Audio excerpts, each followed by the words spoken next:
Perkenalkan, saya Grace Octavia Lorencia Baru Marbun dengan NIM 250906015 dari kelompok 6 dengan tema Sistem Politik dan Sistem Hukum.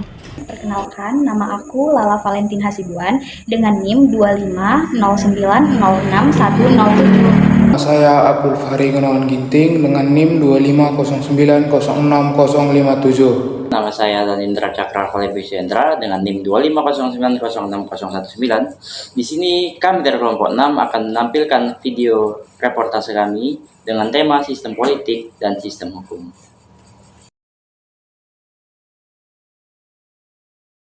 Baik, dengan saya Grace Octavia Lorencia. Di sini saya akan mewawancarai Bang Bagus mengenai sistem politik dan hukum di Indonesia saat ini. Nah, Bang Bagus, menurut Abang gimana nih sistem hukum yang berlaku di Indonesia saat ini?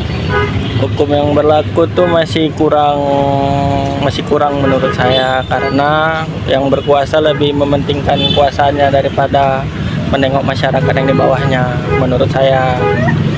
Dan itu aja sih. Oke, baik begitu. Selanjutnya pertanyaan saya, gimana sih politik itu mempengaruhi sistem hukum yang berlaku di Indonesia? Menurut Abang gimana, Bang? Kalau politiknya mungkin sangat berpengaruh di sistem hukum, karena juga itu tadi kayak hukum di Indonesia banyak penguasa-penguasa yang di atas mungkin lebih mementingkan kepentingan pribadinya daripada nengok orang yang di sekitarnya. Itu aja sih. Oke, baik begitu. Baik, terima kasih Bang Bagus atas jawabannya. Saya Danindra Cakra dari kelompok 6. Di sini saya mewakili teman-teman saya akan mewawancarai polisi mengenai sistem politik dan sistem hukum. Selamat sore dengan Bang Sapri Andika. Ya, selamat sore.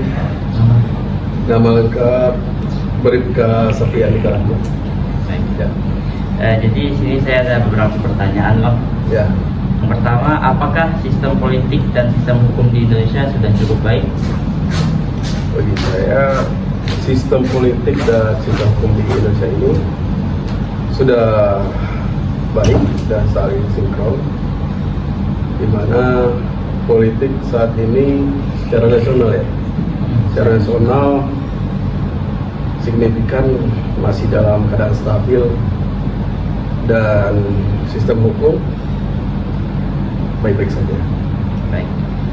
Kemudian, apakah sistem politik dan sistem hukum kita telah mencerminkan keadilan dan transparansi?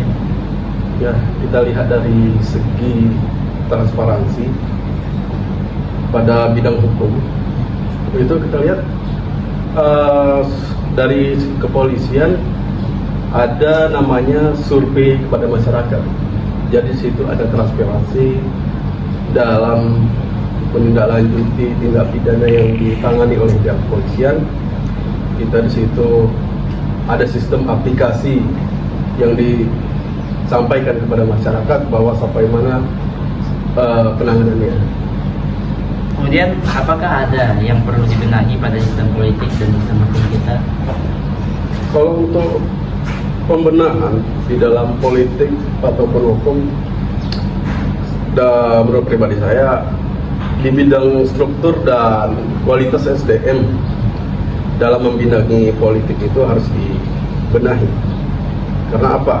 Apabila SDM-nya rendah, maka masyarakat yang kita layani sebagai orang politik maupun di bidang hukum yang tidak mengerti apa-apa akan terdampak buruk terhadap masyarakat sendiri. Maka dari itu kualitas SDM harus ditingkatkan lagi. Baik, kemudian satu lagi pertanyaan kosong. Menurut Abang, siapa tokoh di Indonesia yang mencerminkan integritasnya dalam sistem politik maupun sistem hukum? Menurut saya pribadi, tokoh politik pada masa lampau yang harus kita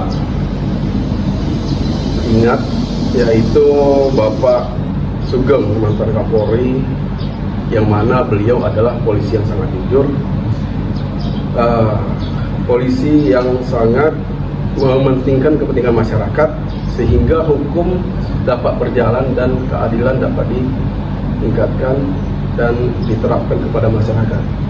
Kemudian pada saat ini kita melihat tokoh politik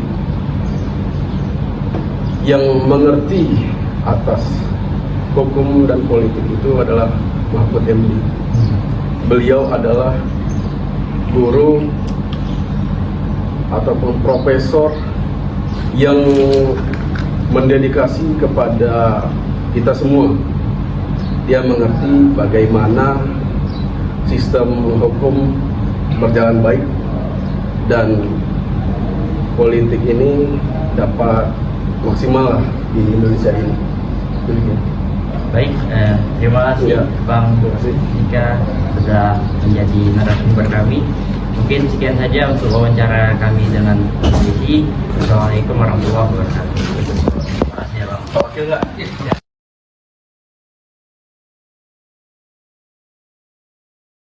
Selamat pagi teman-teman semuanya. Di sini kami dari kelompok 6 akan mewawancarai Kak Ira sebagai dosen. Hai semuanya. Di sini kami akan mewawancarai mengenai sistem politik dan sistem hukum. Selamat siang Kak Ira. Selamat siang dan Indra dan teman-teman kelompok. Terima kasih. Baik Kak, jadi kami nih ada beberapa pertanyaan Kak tentang sistem politik dan sistem hukum. Oke. Pertanyaan yang pertama tuh Kak, bagaimana apa pendapat Kakak terhadap sistem politik dan sistem hukum di Indonesia? Oke. Ini pertanyaannya sangat menantang ya bagi saya. Bagaimana gambaran saya terhadap sistem politik dan sistem hukum di Indonesia? Kalau menurut saya sih kita akan terus berupaya untuk menjadikan itu baik ya, dan Indra ya, kita optimis karena sebenarnya sebagai akademisi kita juga harus berpikir ketika sekarang tidak baik, maka kedepannya harus baik gitu. Jadi kita optimis ini akan membaik ke depannya.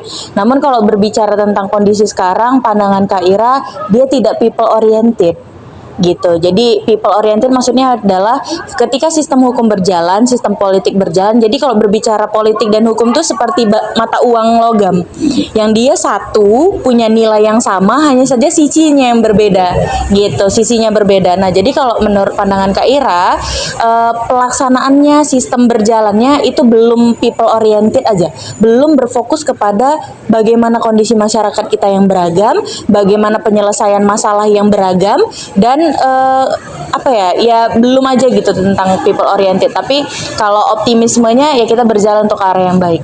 Jadi sistemnya belum people oriented, tapi optimismenya kita harus lebih baik gitu. Semoga ngejawab. Ya baik Kak. Selanjutnya ada pertanyaan kedua dan 3 oleh Lala ya Kak. Oke, baik.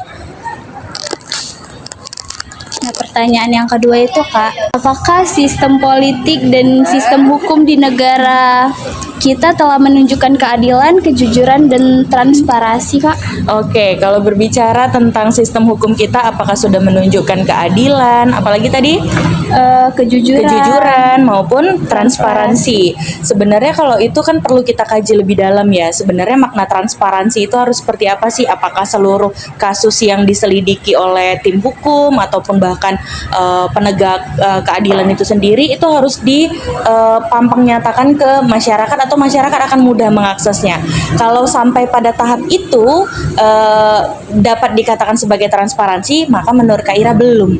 Karena apa? Karena setiap masalah yang setiap harinya ini hadir ke ranah hukum itu belum menunjukkan bahwasanya kita sebagai masyarakat bisa mengakses itu secara penuh gitu loh. Contohnya ya, ketika itu masalahnya dibawa ke ranah pengadilan, proses penyelesaiannya seperti apa sampai ditemukannya solusi yang tepat untuk menyelesaikan masalah itu, entah itu harus dijerat hukuman, harus diberikan sanksi. Nah itu kita nggak mudah untuk dapat mengaksesnya gitu. Itu pertama.